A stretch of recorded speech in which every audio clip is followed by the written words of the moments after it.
Buonasera a tutti e ben ritrovati a questa ennesima puntata di Monday Basket, ormai è appuntamento fisso del lunedì sera con la nostra rubrica in cui parliamo un'oretta di tutto quello che è successo nel parquet del Basket Veneto. Come vedete questa sera i tre moschettieri sono diventati due, momentaneamente Matteo probabilmente si raggiungerà più tardi, quindi intanto dico buonasera a Giovanni Pellecchia. Ciao Gio, ben ritrovato.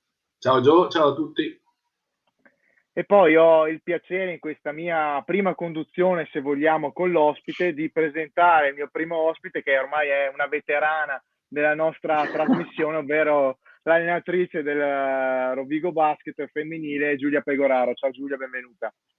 Ciao a tutti, ciao Gio e ciao Gio. Benvenuta, ciao Giulia. Chiaramente Gio, io direi che andiamo un po' in controtendenza questa sera con quella che è la scaletta abituale, ovvero di solito partiamo dai campionati maschili per poi andare ai campionati femminili. Questa sera approfittiamo della presenza di Giulia per partire con i campionati femminili, per poi andare a parlare chiaramente anche di tutti i campionati maschili. Allora, prima farei una panoramica di quello che è successo a livello femminile nei campionati nazionali, così come si dice in gergo, via il dente, via il dolore, possiamo concentrarci poi sul campionato di Serie B, che è quello che interessa principalmente la nostra Giulia. Allora andiamo a vedere con lo schermo, eccolo qui. Questi sono i risultati della Serie 1 che vedono, chiaramente parliamo solo della formazione venete, che vedono la Reyer Venezia dominare contro la neopromossa Faenza 95-38, Schio che vince il derbissimo in terra siciliana contro la Ragusa 70-66, mentre è arrivata una sconfitta per il Fila San Martino di Lupari sul campo del Gelsi del Sesto San Giovanni 64-59.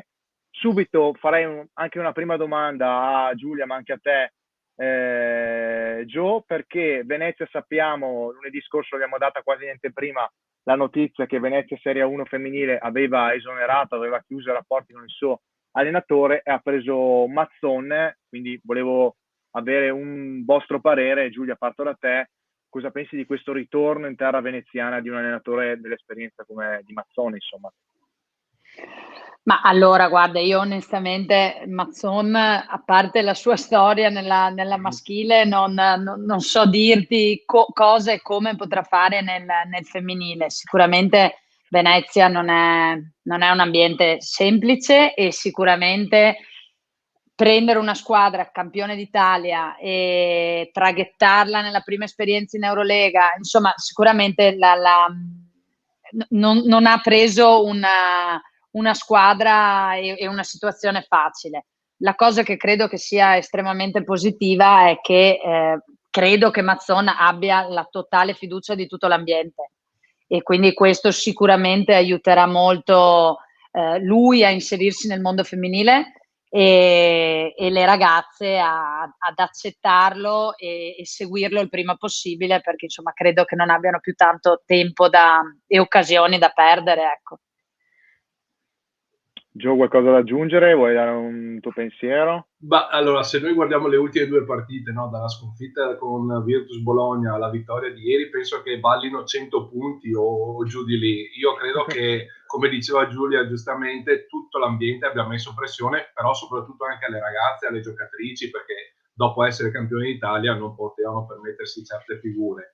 Lele Mazzon è un esordiente, mi si passi il termine, nel mondo femminile, però effettivamente porterà tutto il suo bagaglio di esperienza, le sue capacità, insomma, però è tutto l'ambiente che deve un po' ricompattarsi e mi pare che l'abbia fatto già nel migliore dei modi. Con Venezia che ha perso una sola partita in testa, vado però a memoria, dovrebbe esserci Schio che è ancora imbattuta, l'unica squadra imbattuta della Serie 1 femminile. Passiamo sempre molto velocemente ai risultati della Serie 2 invece, che vedono Alpo vincere dopo un tempo supplementare sul campo di una delle 5 sorelle che erano imbattute fino a questo weekend, ovvero il Sanga Milano 81-75. Ponzano ha vinto in casa contro il Basket Club Bolzano 64-47. Vicenza raggiunge la sua prima vittoria stagionale contro Torino e poi me ne manca uno che è il Treviso che perde in trasferta sul campo delle Sisters Bolzano.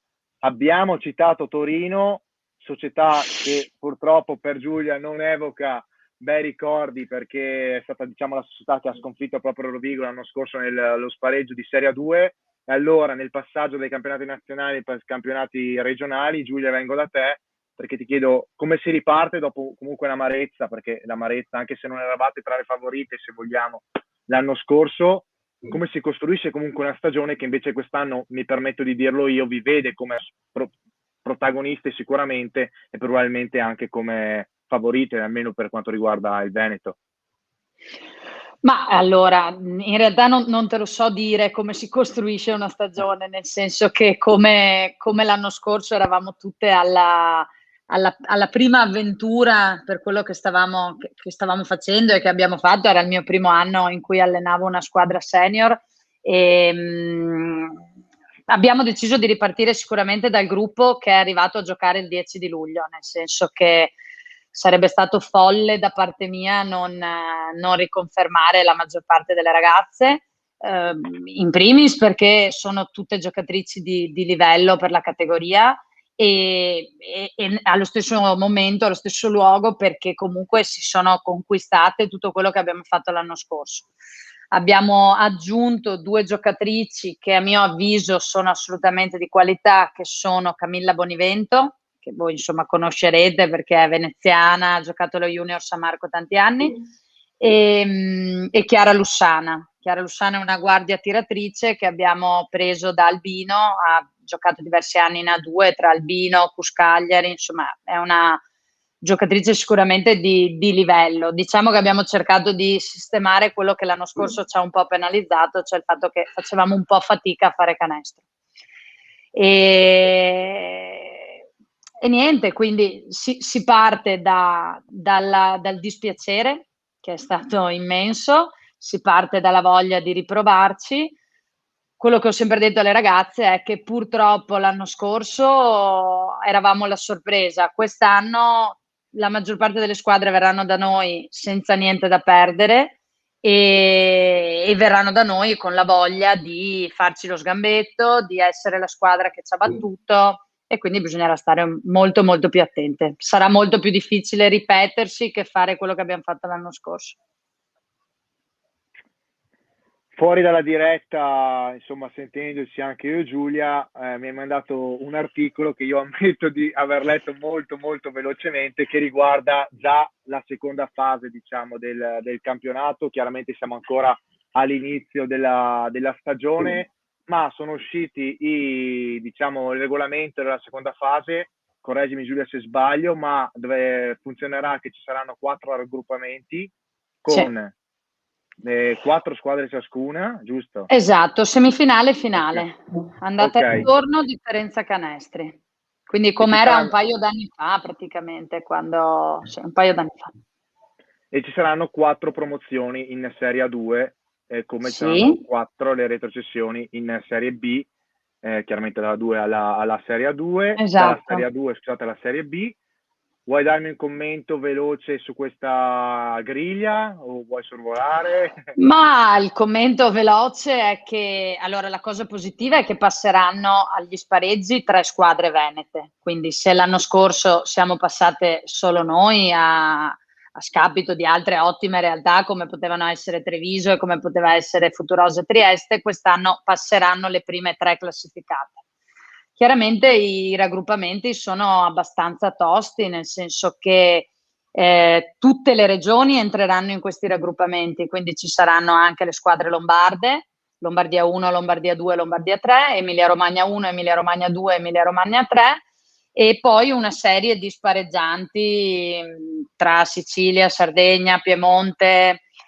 E quindi indubbiamente è molto tosta, nel senso che Veneto 1 comunque trova Lombardia 2, che potrebbe essere Costa Masnaga, Varese, insomma squadre e società importanti. Veneto 2 troverà Lombardia 1 e Veneto 3 troverà Emilia Romagna 1. Quindi insomma non sarà per niente semplice. Credo che come formula, essendoci più tempo e quindi avendo allargato al fatto che ci sarà il concentramento a 4 con la semifinale e la finale, è abbastanza complesso. Invece, restando più concentrati sul presente, il campionato di Serie B, che tra pochissimo andremo a vedere quello che è successo nel weekend, è stato confermato, diciamo, come l'anno scorso nella divisione dei due gironi. Nelle passate settimane abbiamo avuto ospiti di campionati di C-Silver, insomma, campionati che sono ripartiti quest'anno. Voi avete avuto la fortuna e anche il coraggio, se vogliamo, di giocare anche già nella passata stagione. Allora, avete già vissuto questa situazione della distinzione dei due gironi nella prima fase. Come l'avete vissuta l'anno scorso? Perché la grande incognita degli altri campionati che sono partiti è questa nuova formula, come possiamo viverla? Dà dei vantaggi oppure no? Secondo la tua esperienza, come possiamo giudicare? Allora, dà sicuramente dei vantaggi logistici, nel senso che semplifica, almeno per quanto riguarda noi, sicuramente semplifica le trasferte, le rende più sostenibili. Non andiamo a Trieste, non andiamo a Muggia, non andiamo, a meno che non ci incontreremo nella seconda fase. Io onestamente non sono una grande fan di questa cosa, nel senso che io ho giocato la B anche col girone unico. Chiaramente è molto più entusiasmante, le incontri tutte, le vedi tutte, giochi subito più partite di un certo livello, di una certa tensione, però insomma io credo anche che non ci fossero tante alternative, quindi come abbiamo iniziato l'anno scorso, accettando alcuni cambiamenti perché la priorità era cominciare, alla fine va bene così anche quest'anno. Dobbiamo essere bravi noi e le altre società, insomma, a trarre quello che di più buono possiamo trarre da questa situazione. Gio, hai qualche curiosità per Giulia? Ma non voglio riaprire una ferita che immagino ancora aperta, però era proprio riferito all'anno scorso. Cioè, com'è finire una stagione il 10 luglio? Perché io mi sono trovato nella situazione opposta, cioè il 4 giugno, che comunque è un mese prima, vincere un campionato. E me lo ricordo che ho vissuto poi l'estate, diciamo, come un'onda lunga di entusiasmo, perché ovviamente aveva vinto la finale playoff in Serie D all'epoca. E invece perdere una partita decisiva il 10 luglio... Allora, perdere è mostruoso tendenzialmente in qualunque momento dell'anno, nel senso che quando poi perdi una cosa così importante, io ti dico la verità, noi eravamo arrivate sfinite, nel senso che alla fine per arrivare dove siamo arrivate ci siamo giocate una marea di match point, perché la sfida con Trieste in casa per noi è stato un dentro fuori, la sfida a Treviso là per noi è stato un dentro fuori con una carica emotiva e fisica veramente importante. Nessuna di loro aveva mai giocato partite come quelle del 3 e del 10 luglio, quindi una finale con quel peso specifico lì. Oltretutto il 3 luglio, dopo un anno di distanza, abbiamo avuto il nostro pubblico in casa col 25%, però era tornata gente al palazzetto. Quindi io credo che per le ragazze emotivamente sia stato un qualcosa di sfinente da un certo punto di vista. Bello, credo se lo ricorderanno a prescindere anche se abbiamo perso, però molto molto stancante. E è stato che abbiamo giocato sabato 10 luglio a Torino, gara 2, e io domenica mattina sono partita per il Lido delle Nazioni perché organizzo un camp di pallacanestro assieme a Giorgia Sottana. E al camp avevo circa una cinquantina di bambini della Rodigium e quindi all'ingresso ho messo un cartello con scritto: chi chiede della partita di ieri pagherà di più. E quindi nessuno ha chiesto della partita della sera prima. più che giusto comunque. Più che giusto. Ragazzi, era difficile. Salutiamo anche i nostri super fedelissimi, Flavio Camporese sempre presente, ciao Flavio, e andiamo adesso a vedere quello che è successo nel campionato di Serie B con la suddivisione, come anticipavo, dei due gironi, partendo dal girone Est, che vede Trieste che vince 82-38 contro Casarsa, il sistema Rosa Bolzano che vince contro Muggia 72-46. Pordenone, scusate ragazzi, scusate. Meno male che ho un ospite e un collega che mi bacchettano, puntualissimi, grazie. Spresiano che invece perde contro l'altra Trieste 54-46, Marghera che torna alla vittoria 73-41 contro Cusignacco. Questo era il girone che non riguardava la nostra Giulia Pegoraro, questo è il girone invece che vede protagonista proprio Rovigo, che ha vinto contro Sarcedo 76-49. Gli altri risultati, questa volta sì, il basket rosa Bolzano vince 61-50 contro Abano, Montecchio Maggiore perde contro San Marco 48-43 e San Martino di Lupari vince il derby contro Gattamelata 54-42. Questi sono i risultati del campionato di Serie B. Giulia, se vuoi raccontarci quello che è successo nella tua partita nello specifico contro Sarcedo. Ma allora, nella nostra partita Sarcedo è una squadra molto giovane, chiaramente completamente rivoluzionata rispetto alle passate stagioni, avendo ceduto i titoli a Treviso della A2, è ripartito praticamente dal gruppo Under 17, quindi bimbe del 2005-2006, più qualche 2003-2004 che è cresciuta nel settore giovanile di Schio. E secondo me la partita di per sé è stata una partita anche abbastanza divertente nonostante la differenza di punti, nel senso che Sarcedo ha giocato una partita gagliarda, me le aspettavo molto più intimorite e invece ho fatto i complimenti anche a loro, nel senso che sono state belle da vedere, è stata una bella partita da giocare. Noi stiamo facendo un po' fatica, nel senso che chiaramente voi siete allenatori e quindi conoscete benissimo la pallacanestro, chiaramente non è semplice quando poi la partita prende una certa piega, tenere alta l'intensità, tenere alta la tensione fisica ed emotiva, e quindi questo è quello su cui noi dobbiamo lavorare, nel senso che se ci fermiamo a guardare i risultati delle partite non costruiamo quello che ci serve se vogliamo arrivare in fondo. E basta, insomma, il girone un po' l'avete visto, forse in questo momento nel nostro c'è un po' più di equilibrio come punteggi rispetto all'altro girone, dove Futurosa e Marghera stanno facendo abbastanza strada a sé, come vedete e anche Pordenone, insomma credo che tra Futurosa, Pordenone e Marghera sarà un campionato abbastanza a parte. E da noi ci sono risultati sicuramente un po' più tirati. Chiaramente San Martino di Lupari dipende sempre con che squadra gioca, quindi se c'è la concomitanza con la 1 o meno gli cambiano un po' col roster. Montecchio è una squadra che ha rivoluzionato tanto anche loro. Forse l'unica squadra che è rimasta come l'anno scorso è stata Bolzano, che ha confermato interamente il gruppo. Junior San Marco è ripartito dalle giovanili della Reyer, praticamente più 4 o 5 senior che erano rimaste lì dall'anno scorso. E quindi vediamo. Noi venerdì andiamo ad Abano, facciamo un venerdì sera di anticipo, ore 21, e sulla carta sicuramente è una di quelle sfide importanti per noi, quindi sarà una partita tosta fisicamente e emotivamente. Gio, invece questo weekend in Serie B femminile c'è stato il derbissimo delle tue terre, San Martino di Lupari, Gattamelata. Hai qualche commento? Hai qualche... No, allora San Martino è partita subito forte. Dovrebbe essere la prima sconfitta di Gattamelata, giusto? Sì, o sbaglio? Esatto. Okay. Mentre le Lupe sono 3-3 come Rodigium. Okay. In questo momento sono le due in testa alla classifica. La classifica che era apparsa prima non era ancora aggiornata, era alla giornata precedente. Diciamo che è stata una partita molto combattuta, però San Martino l'ha messa subito sui binari giusti.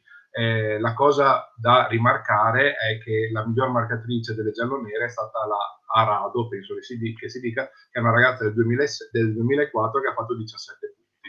Quindi insomma a testimonianza sempre del buon lavoro dalle parti di San Martino di Lupari. E a proposito di giovanissime, nel campionato di Serie C femminile ormai siamo abituati a vedere squadre praticamente tutte under, e allora andiamo a vedere quello che è successo nei campionati di Serie C. Adesso datemi un secondo che ok, eccomi qua, ci sono. Ecco qua, questo anche il campionato di Serie C femminile è diviso sempre nei due gironi, quindi questo è il girone Est, che vede la Virtus Venezia che perde in casa contro il CUS Padova, 90 che vince una partita molto tirata contro Mirano 48-44, Conegliano che batte chiaramente San Martino di Luperi, che come sappiamo è sempre impegnato su più fronti, 64-63 risultato finale, e Mestre che perde in casa contro Motta 70-54. Mentre nel girone ovest Belvedere vince 83-47 contro Vicenza, Sport and Fun batte di misura il Vittoria Basket San Bonifacio 56-50. Non abbiamo il risultato di Garda Cestistica Rivana, che adesso provvederò a vedere se riesco a recuperare. No, ma c'è scritto 17 novembre, quindi vuol dire che è stata posticipata. Ok, perfetto, vedete, io ho sempre i miei colleghi che mi tengono, perché sono un po' svarionato, non so se avete visto, mentre la mia Alpo vince 75-56 e quindi doppietta per Alpo con la 2, la Serie C, che vincono entrambe. Giulia, della Serie C cosa possiamo dire? Avremo parlato della sfida di Mirano, che fa parte, la segue il nostro collega Matteo Valente, che purtroppo non c'è questa sera. Quali sono secondo te, Giulia, le squadre da tenere sott'occhio nel campionato di Serie C? Allora, ti dico onestamente, io l'unica cosa che so è quali di queste squadre hanno molte giovani nel loro roster, nel senso che sicuramente di questo girone, per esempio nel girone est che stavi mostrando, ci sono molte squadre che giocano praticamente con la squadra under 17, under 19. E, conoscendo un po' i roster, sulla carta sicuramente Cuspadova e Mirano a livello di esperienza hanno qualcosa in più di tutte le altre, che sono invece squadre molto giovani, fatte da squadre di settore giovanile. Questo potrebbe dire tanto come dire niente, nel senso, sulla carta sicuramente hanno roster più importanti. Poi le partite vanno, come ben sapete, tutte giocate, quindi vedremo. Sono contenta per Motta che ha vinto, perché allena la mia amica Luzia Drobaz, e quindi sono molto contenta, anche perché hanno una squadra molto giovane anche loro. Però bene, credo sia molto bello vedere che in questi campionati iniziano a giocare tanto le ragazze più giovani. Questi sono i risultati dei campionati senior femminile, poi adesso nel proseguo della serata ne devo parlare anche dei campionati giovanili, ma adesso passiamo a quello che è successo anche in campo maschile, e qui Gio chiaramente chiedo aiuto a te, che sei un po' il nostro esperto dei campionati di maschili. Velocemente andiamo a vedere, o meglio vi dico io quello che è successo nel campionato di Serie A1 e A2 maschile, con Venezia che ha vinto alla grande la sfida interna giocata ieri sera con Tonut, che ha festeggiato i suoi 28 anni con una prestazione da 23 punti, con Venezia che ha toccato anche il più 32. Treviso invece ha perso in casa della Fortitudo Bologna 83-70, e mi perdo altre venete, non mi sembra. Perfetto. No, si passa alla 2 con Verona. Perfetto. Che ha vinto chiaramente terza vittoria consecutiva in casa contro Nardò dell'ex Ferguson, che ha piazzato 22 punti che non sono bastati ai pugliesi per vincere la partita 85-70, risultato finale con Capitan Rosselli che ha sfiorato la tripla doppia, 10 punti, 9 assist e 9 rimbalzi. E per invece il passaggio della Serie B nazionale lascio a te la parola, Gio. Sì, anche ricordando i risultati, sì. Allora, arrivo. No, se no le dicevo io, non c'era un problema.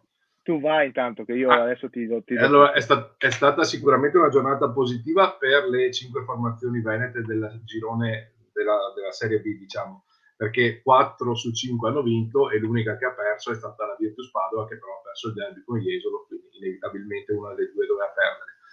Spicca il successo ancora di Mestre, perché per la squadra di Andrea Ferraboschi, che è stato il nostro primo ospite quest'anno, è il 6º successo consecutivo che la issa da sola sempre più in testa alla classifica.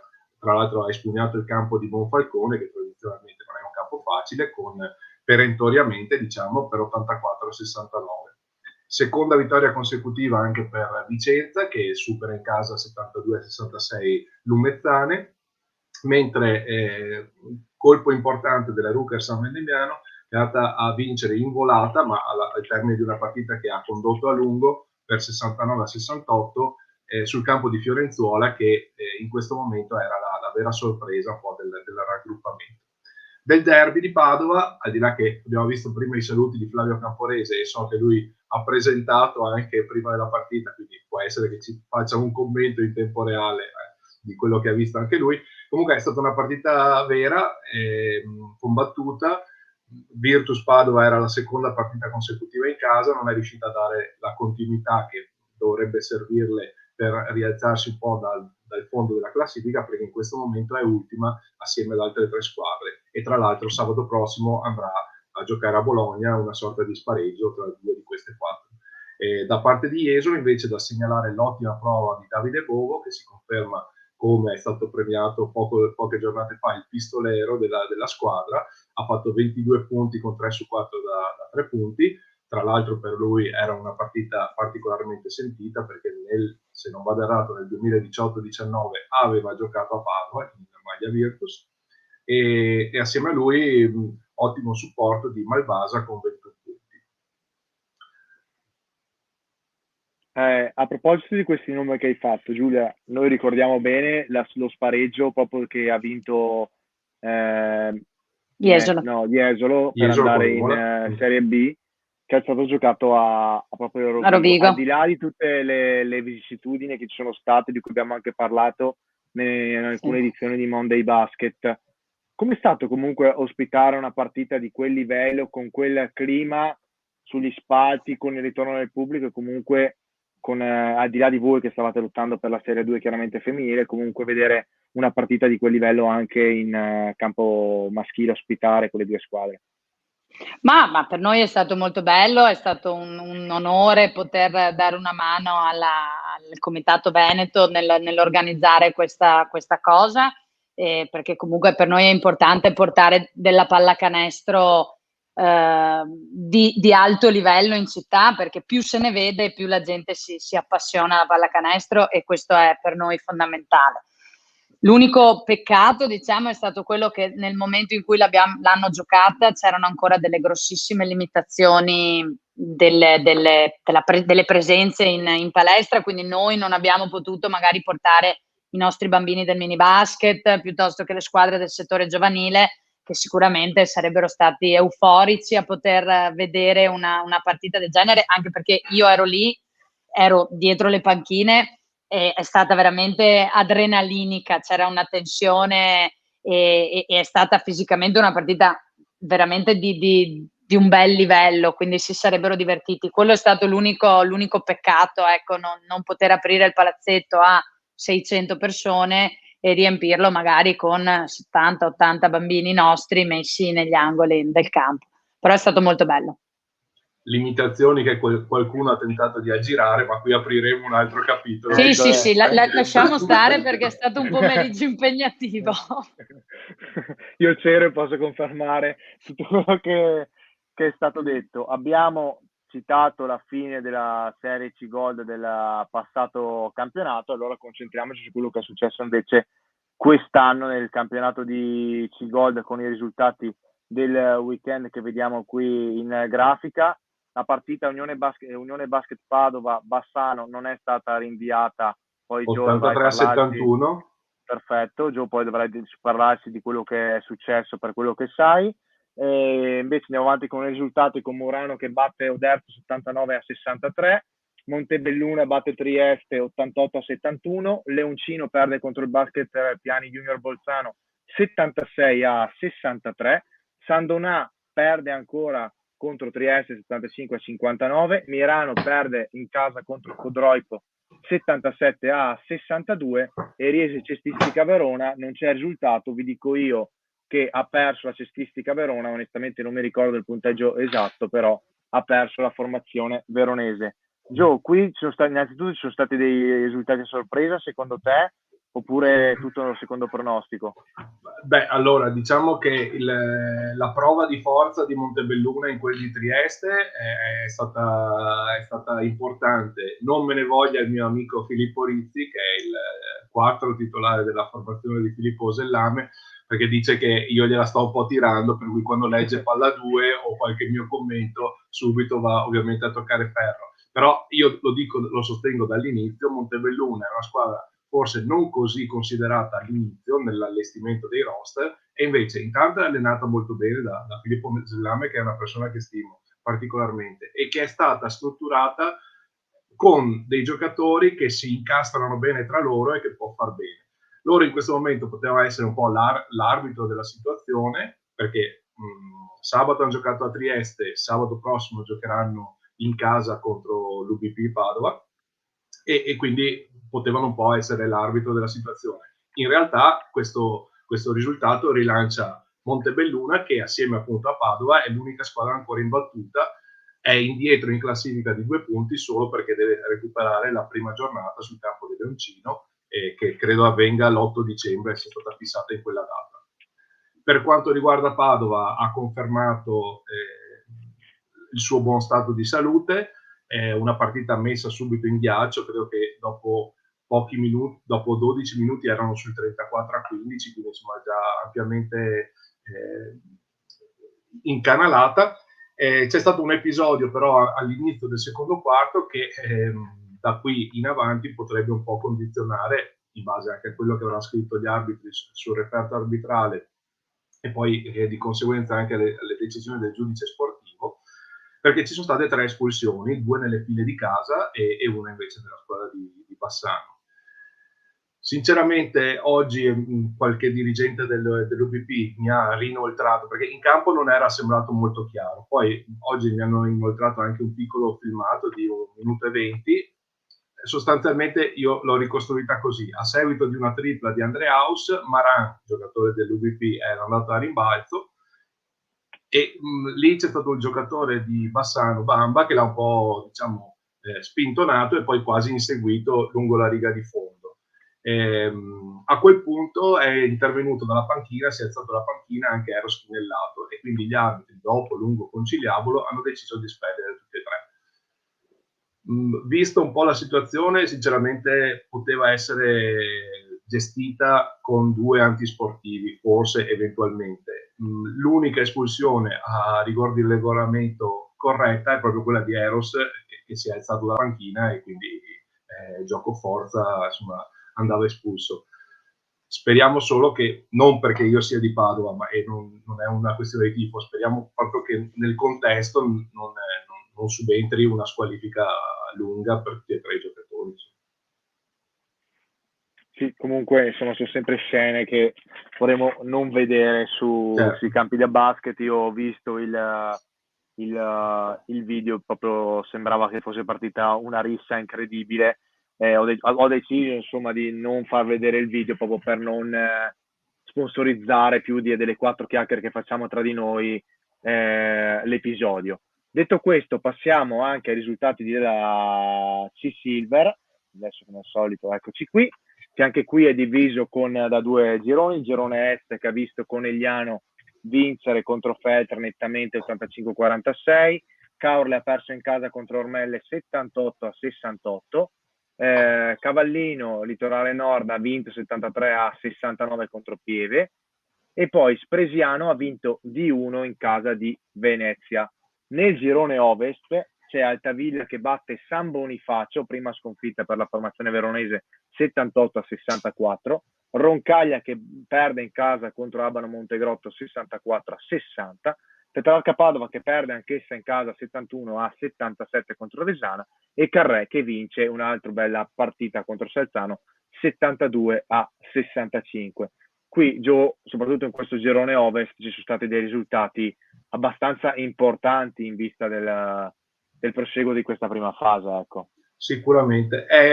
Il girone ovest è un girone veramente tosto, perché San Bonifacio, Altavilla, Carré e Salzano sono 4 che secondo me sono, io ritengo, di valore assoluto per la categoria, quindi gioco forza, si mangiano punti tra loro. Come dicevi giustamente tu, è stata la prima sconfitta stagionale di San Bonifacio, quindi una dimostrazione di forza anche da parte di Altavilla, che se non vado errato ha portato 4 o 5 giocatori in doppia cifra. E altrettanto importante è il successo di Carré su Salzano, anche perché Carré finora non è stata particolarmente fortunata quanto vari infortuni. Ha perso Pietro Montanari praticamente dall'inizio, anzi prima ancora che iniziasse il campionato vero e proprio, e nell'ultima trasferta sul campo del BAM si è infortunato anche Chemello, cioè due giocatori anche per la loro versatilità non facilmente sostituibili. Gio, dacci un anticipo, com'è andata questo weekend con l'USMI? Ne parliamo dopo. Beh, ci sono tanti gironi in Serie D perché concentrarsi solo sulla partita. Perché insomma anche con Giulio abbiamo parlato tanto di Rovigo, con te è giusto parlare dell'USMI, no? Va bene, dai, ho toccato un tasto dolente. No, È un burlone Giovanni, Se vuoi, insomma, no. dai. Quando toccherà la Serie D ci torniamo volentieri. Siamo già al capitolo Serie D, se vuoi affrontiamo. Sì, abbiamo fatto 5 gol, Silver, a meno che io ho fatto tanti errori questa sera, ma non credo di sbagliare la categoria, ecco, 5 gol, Silver, Serie D, o no, Gio? Ok. Ok, Giulia, tu vuoi dire qualcosa su questi risultati di Serie C maschile? No, lascio a voi che siete esperti. Io ho solo visto che dove giocano i miei amici hanno vinto, quindi va bene così. Quindi va benissimo così. Quindi Gio, ho il permesso di passare alla Serie D o mi invento qualcosa? Ok, perfetto. Allora andiamo con la Serie D. Aspettate un secondo come al solito. Perfetto. Qui ci sono ben 4 gironi. Partiamo dal girone A con Motta che vince 73-55 contro Paese. Valbelluna vince addirittura facendo 100 punti, dunque paste, contro Castelfranco 182. Priola perde in casa contro Istriana 70-56. Silea ha perso in casa 58-65 contro Monastir. Nel girone B c'è Spinea che perde in casa 71-51 contro Mestre, Aldisiana che perde anch'essa in casa di misura contro Vigonza 62-60, Roncade che vince in casa 90-71 contro Riviera. Qui non abbiamo il risultato, andiamo ha vinto comunque Venezia con Jolly Basket, mi pare di ricordare 73-64, però potrei sbagliare. Lo sapevo che Gio Pellecchia non mi avrebbe mai deluso e abbandonato, e dunque adesso passiamo al girone C con la Propace che vince nettamente di 30 punti 84-54 contro Cittadella, Vigo d'Arzere che batte Mestrino 80-59, Cuspadova che vince 88-85 contro il Solesino. E andiamo al girone D, come abbiamo detto evitiamo di parlare con USMI l'ultimo risultato che perde contro Rovigo 72-52, quindi chiaramente torneremo a parlarci più in là. Intanto nel girone D della Serie D sono molto contento, devo essere sincero, della vittoria della mia ex squadra pescantina contro una corazzata come Isola della Scala 87-46, sconfitta per il Buster Verona contro l'Argine Vicenza 81-74, il Concordia Schio batte Leo Basket 71-65 e Breganze vince contro Vicenza 77-73. Cosa ci dici della partita pescantina Isola della Scala? Allora, io non ho avuto la fortuna di vederla, però ho letto e ho parlato anche con dei miei ex compagni. Va detto che Pescantina, parlavamo di giovani, gioca anch'essa con una squadra giovanissima, con la Chioccia che è Michele Nicolis, il centro storico giù dell'XXL, che insomma guida un po' la gioventù del settore giovanile di Pescantina, che però ha vinto nettamente grazie a una serata perfetta sotto tutti i punti di vista, soprattutto a livello di tiro, a quanto mi hanno detto, tiravano e la cosiddetta vasca da bagno entrava di tutto, e quindi sono presi questi 2 punti importantissimi, insomma è anche una bella soddisfazione vincere un derby. Nel girone C cosa vogliamo fare con questo USMI Rovigo? Allora, intanto ho visto qualche commento da parte di Rovigo, non era proprio la partita ultimi contro primi, perché noi nel nostro piccolo sabato scorso avevamo battuto Cittadella, quindi siamo sopra di 2 punti a Cittadella. Al di là di questo, comunque sicuramente era un po' la partita Davide contro Golia, nel senso che il nuovo basket Rovigo, al di là di essere ben allenato da Maurizio Ventura, è anche una squadra strutturata con giocatori di categoria, se non addirittura di categoria superiore, pescati anche fuori regione. Il divario è un po' bugiardo perché credo che sia il massimo scarto nell'arco della partita e che si è accumulato un po' via via, diciamo. Mentre per noi resta di buono il primo tempo, perché il primo tempo siamo partiti veramente con il coltello tra i denti. I ragazzi, ripeto, non per mettere le mani avanti, però noi siamo un gruppo molto giovane.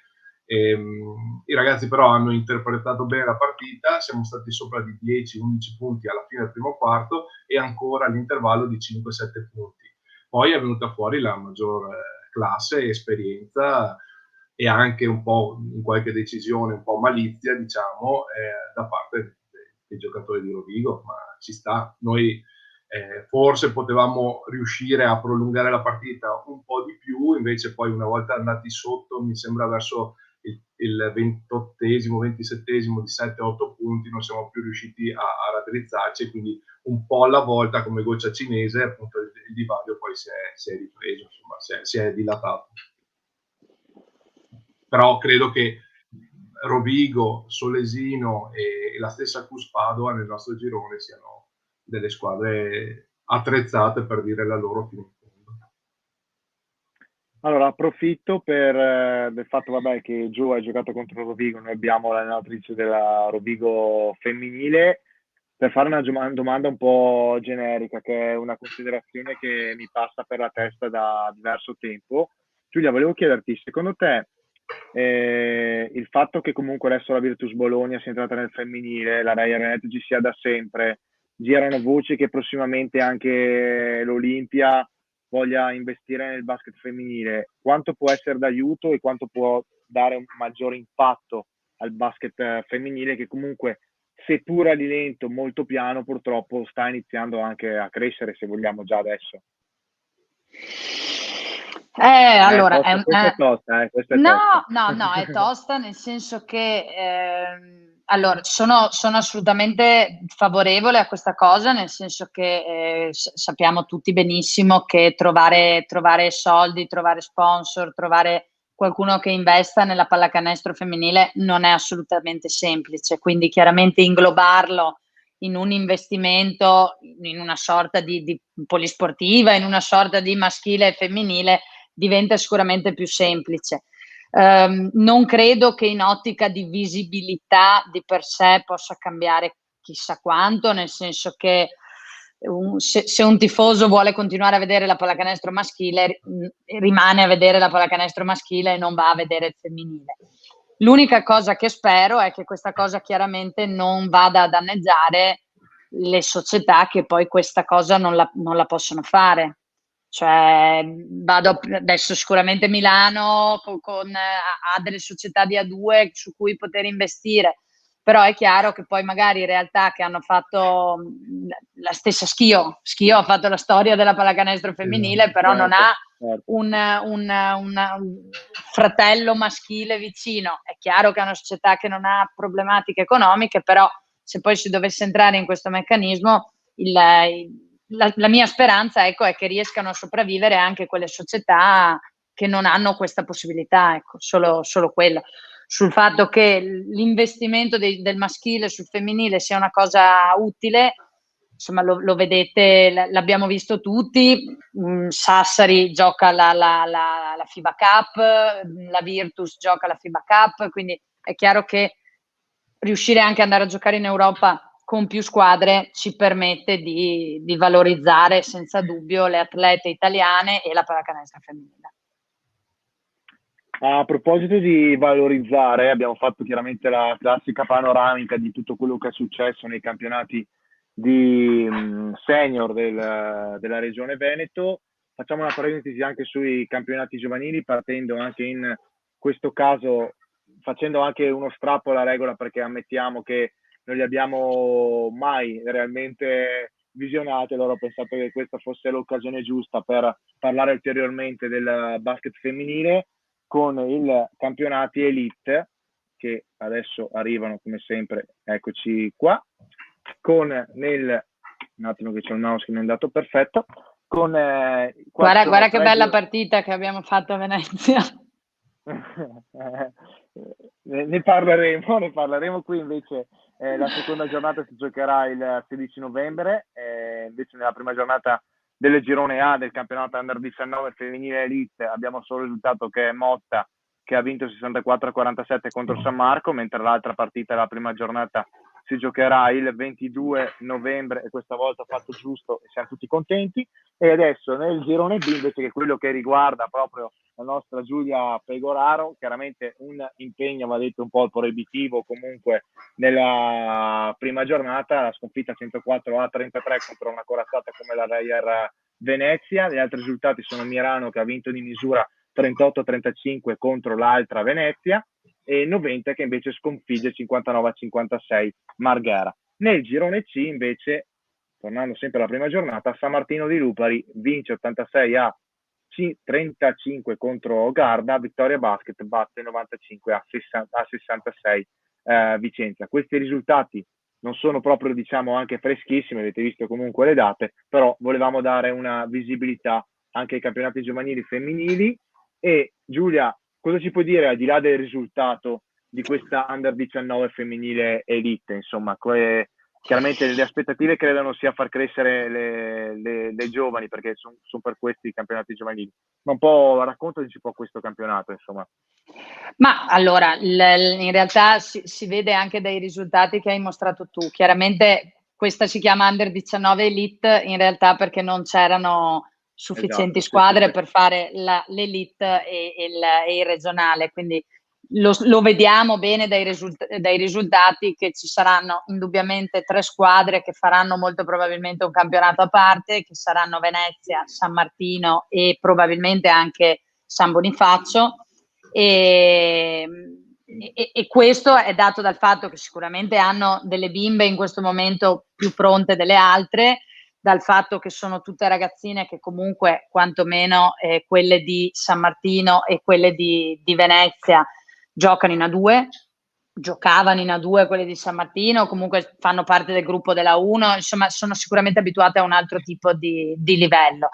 Quindi il campionato, secondo me, per tutte le altre squadre va affrontato, quantomeno per la nostra, ecco, va affrontato con l'idea che quando ci saranno quelle partite lì dobbiamo in un qualche modo ammirare qualcuno che è più avanti di noi e cercare di capire quanto e come possiamo avvicinarci a loro, e cercare di usare tutte le altre partite, che a mio avviso sono tutte partite giocabilissime, per tornare intanto a avere minuti e a divertirci, a crescere, perché è 2 anni che 1 anno e mezzo che queste ragazze non giocano i campionati. Chi non ha giocato dei campionati senior l'anno scorso è 1 anno e mezzo che non gioca. E quindi ecco, questo è un po' secondo me quello che offrirà il campionato. 3 squadre che poi andranno alle finali nazionali, all'interzona, quello che fanno ogni anno, ecco. E il resto squadre, secondo me tutte più o meno dello stesso livello, che daranno anche vita a partite entusiasmanti, perché saranno tutte partite con punteggi vicini, ecco. Allora, questa è un po' una questione, questa raccontata da Giulia, con le big che faranno un po' campionato a sé, se vogliamo, che vedremo probabilmente in tutti un po' i campionati giovanili, anche perché questo è il campionato Under 17 Elite, dove invece c'è un girone unico.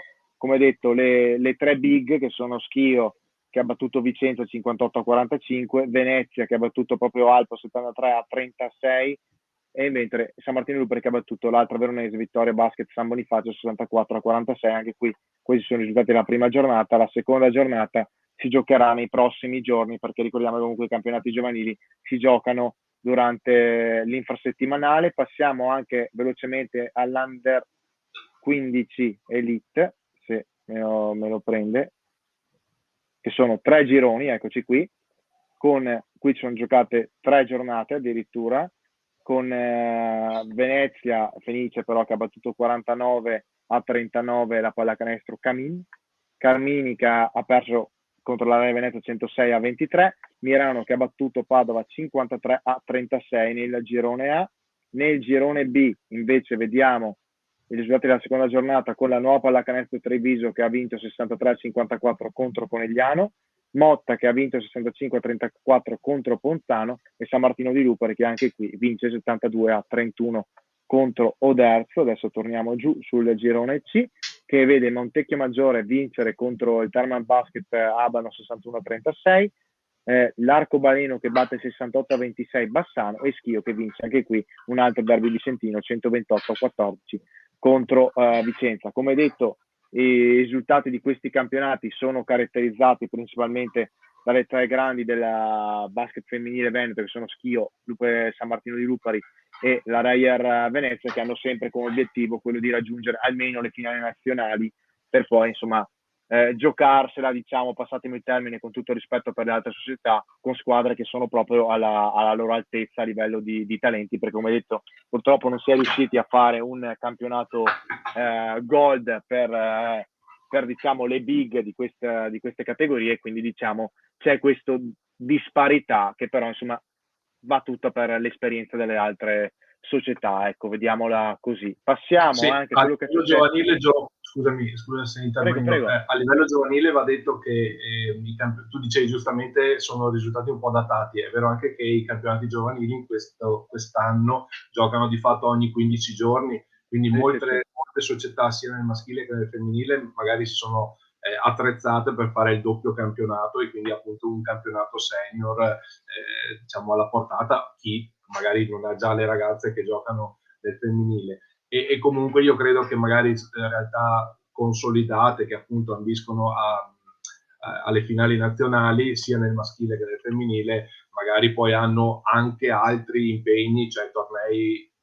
organizzati anche fuori paese, insomma fuori Italia, proprio per mantenere il loro livello di standard, però è anche giusto confrontarsi cioè io credo che alla fine sia giusto confrontarsi, almeno quando ero giovane io, le giovanili anche di eccellenza partivano comunque su una base regionale che poi via via si sarebbe allargata, insomma, e quindi poi negli ultimi anni forse si era passati a delle fasi già interzonali, per così dire.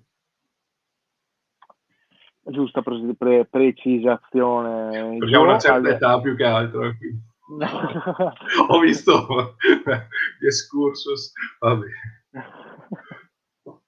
Allora, adesso questo è quello che è successo invece nel maschile con l'Under 19 Eccellenza, con Bassano che ha sconfitto Petrarca 92-65, Oderzo che ha vinto contro Mestre 62-56, la Tezenis Verona che ha perso contro Cividale 71-52, Arzignano che ha battuto 77-64 Trento, la Treviso che ha vinto 69-64, una partitissima contro la Reyer Venezia, il Leoncino che ha battuto invece Vicenza 80-71.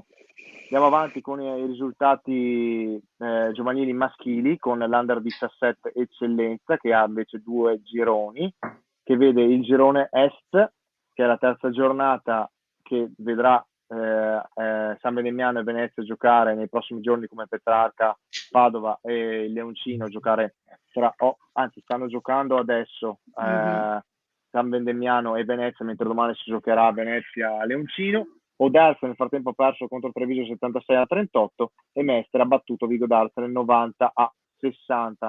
Nel girone Ovest invece c'è solo un risultato, che è Trento che batte Vicenza 85-55, con Bassano che giocherà dopodomani contro l'Europa e Virtus Padova Basket che giocherà il 21 dicembre, quindi verso fine anno, verso Natale, contro il Play Basket. Ultimo girone, anzi no, abbiamo finito i gironi, e allora cambiamo categoria con l'ultima, che è l'Under 15 Eccellenza, con i soliti due gironi, girone Est e girone Ovest. Quarta giornata, Treviso batte Salgareda 82-50, Jesolo Venezia, se vedo bene si è giocata ieri ma purtroppo non abbiamo il risultato. Bam Abano Montegrotto che perde in casa contro Oderzo 82-70. Nel girone Ovest, adesso arriviamo, eccoci qua, vediamo Trento che sconfigge, stravince contro Vicenza 112-58, il Petrarca Padova che vince 79-64 il derbissimo contro la Virtus Padova, e la Tezenis Verona che fa il coppaccio contro Bassano. Sappiamo che Bassano è uno dei settori giovanili più in garra, diciamo, della regione a livello maschile, 72-66 il punteggio finale. Questa è la carrellata, insomma, anche dei campionati giovanili con insomma risultati anche qui un po' anche a livello maschile pesanti. Comunque ci sono squadre come Treviso, Venezia, che anche qui, come ha detto per San Martino di Lupari, la stessa Venezia schiena il campionato femminile. Venezia, Treviso dominano anche a livello maschile, hanno degli obiettivi anch'essi molto ambiziosi. Diciamo che abbiamo visto tutti i risultati. Gio, vuoi aggiungere qualcosa, qualche dubbio, perplessità, qualche commento, qualsiasi cosa? Adesso divertiamoci anche 3 minuti tra di noi, se vogliamo. No, la mia domanda l'avevo fatta anche la settimana scorsa a Paolo Spriso, che quindi era il passaggio, diciamo, dalle giovanili ai senior. A Giulia invece chiedo proprio, lei come allenatrice senior, si dice contenta se una ragazza che arriva dal settore giovanile sa fare?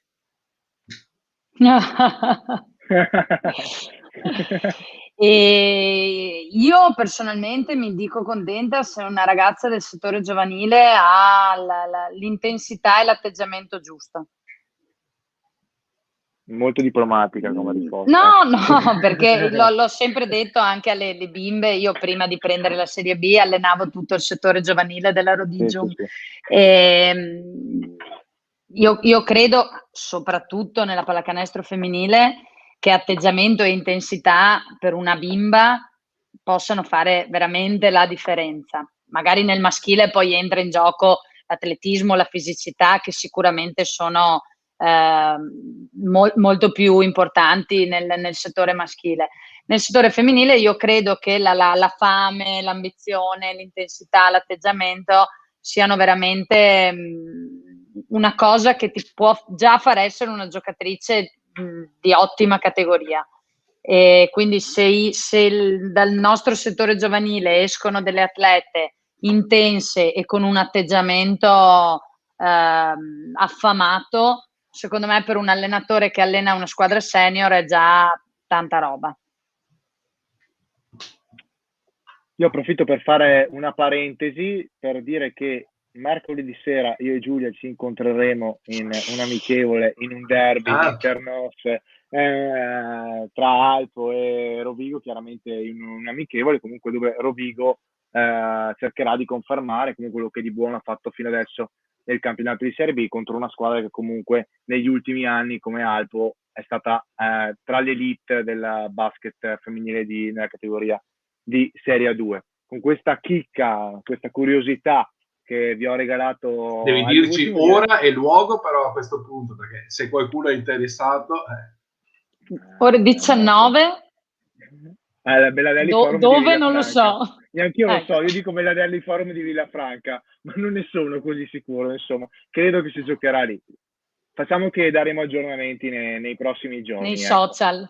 Nei social, sui social restate sempre aggiornati. Ne approfitto di questo assist dato da Giulia per comunque comunicarvi, insomma, che tutte le nostre comunicazioni sul sito ufficiale le potete seguire anche sui social, tutte le rubriche a cura anche di Giovanni Pellecchia, soprattutto di Giovanni Pellecchia, di Palla 2 le potete trovare sui nostri social, insomma continuate a seguirci. Vi ricordo che noi ci incontreremo comunque come al solito lunedì prossimo alle ore 21 con altri ospiti, e io questa sera invece ringrazio moltissimo della sua disponibilità come al solito Giulia Pegorare, grazie di essere stata con noi. Grazie a voi. E Gio invece ti saluto come al solito, sempre alla un piacere prossima. Condividere con te il lunedì sera e ci vediamo lunedì prossimo con un altro appuntamento di Monday Basket. Grazie a tutti. Grazie e Giulia, buona serata. anche a te, alla prossima. Grazie Gio, ciao, grazie a tutti.